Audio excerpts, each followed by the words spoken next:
कि गृह मंत्रालय के इशारे पर सीएपीएफ चुनाव को डिस्टर्ब कर रहा है।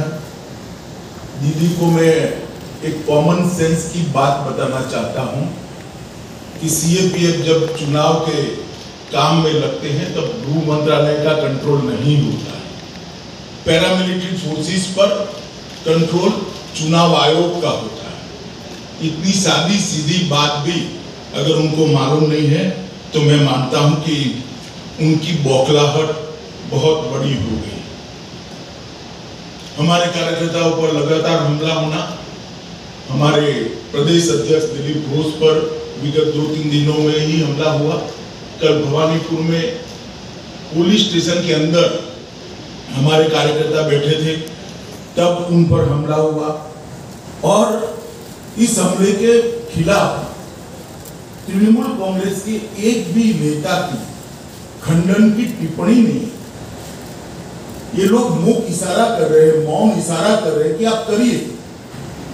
सार्वजनिक जीवन में इतना तो एक आम बात होती है कि किसी भी हिंसा, किसी भी प्रकार की हिंसा होती है, किसी भी राजनीतिक दल के कार्यकर्ताओं पर हिंसा होती है, सभी लोग इसकी निंदा करते हैं, भर्त्सना करते हैं। मुझे लगता है कि इससे भी तृणमूल कांग्रेस अपना आपा खो बैठी है।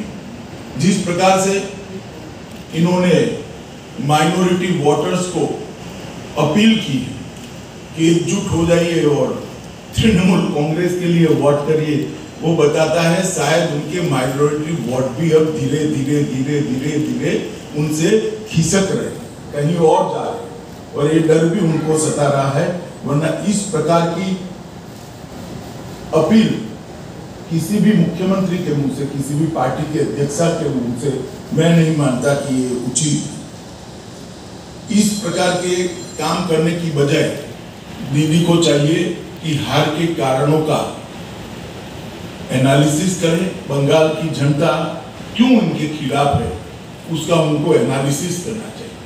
दीदी, बंगाल की जनता आपके खिलाफ है क्योंकि कानून और व्यवस्था की परिस्थिति पूर्णतया चरमरा गई। बंगाल की जनता आपके इसलिए खिलाफ है कि यहाँ पर घुसपैठ बेरोक टोक आपने होने दी है।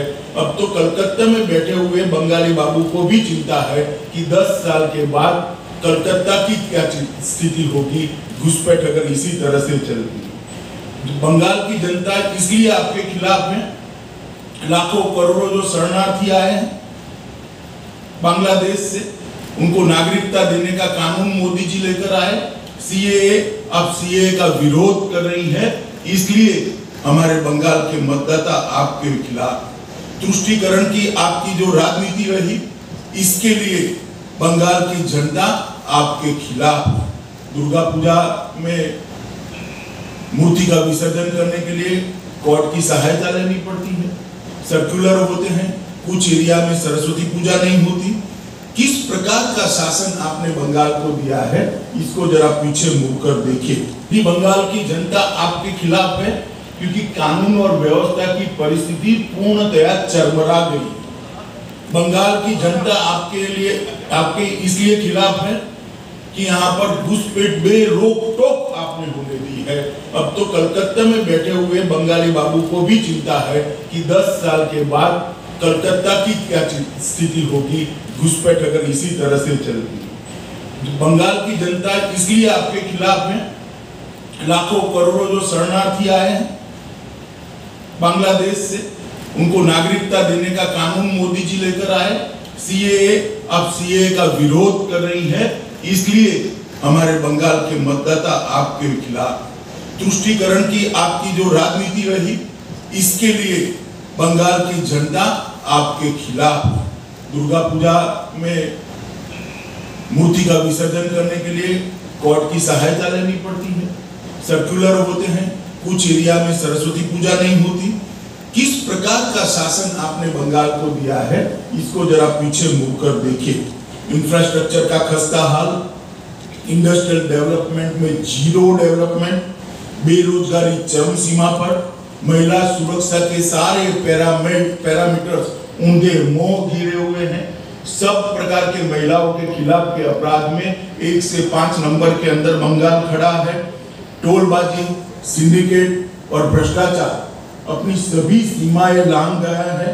कोल माफिया और गौ तस्करी करने वालों के साथ तृणमूल के पदाधिकारी और लोगों के विचार कैसे कैसे बदलते हैं जब अपने स्वार्थ और बदलते हैं, अपने स्वार्थ बदलने के साथ लोगों के विचार कैसे बदलते हैं, इसका उत्कृष्ट उदाहरण ममता दीदी है। मैं आज फिर से एक बार इस बात पर बाहर से कहना चाहता हूं कि भारतीय जनता पार्टी की सरकार बनेगी तो सभी शरणार्थियों को सिटीजनशिप अमेंडमेंट एक्ट के तहत भारत की नागरिकता देकर हम उनको सम्मानित भी करेंगे, उनका पुनर्वसन भी करेंगे और हमारे साथ गौरव के साथ अपना जीवन यापन कर सके, इस प्रकार की स्थिति में लाएंगे। अंत में मैं फिर से मोदी जी के नेतृत्व में सोनार बांग्ला के निर्माण के लिए बाकी के 5 चरण में भी यहाँ पर बंगाल की जनता भारतीय जनता पार्टी का उसी तरह से समर्थन करे जिस प्रकार से पहले 3 चरण में करा है। ये विनती कर मेरी बात को समाप्त करता हूँ। वंदे मातरम।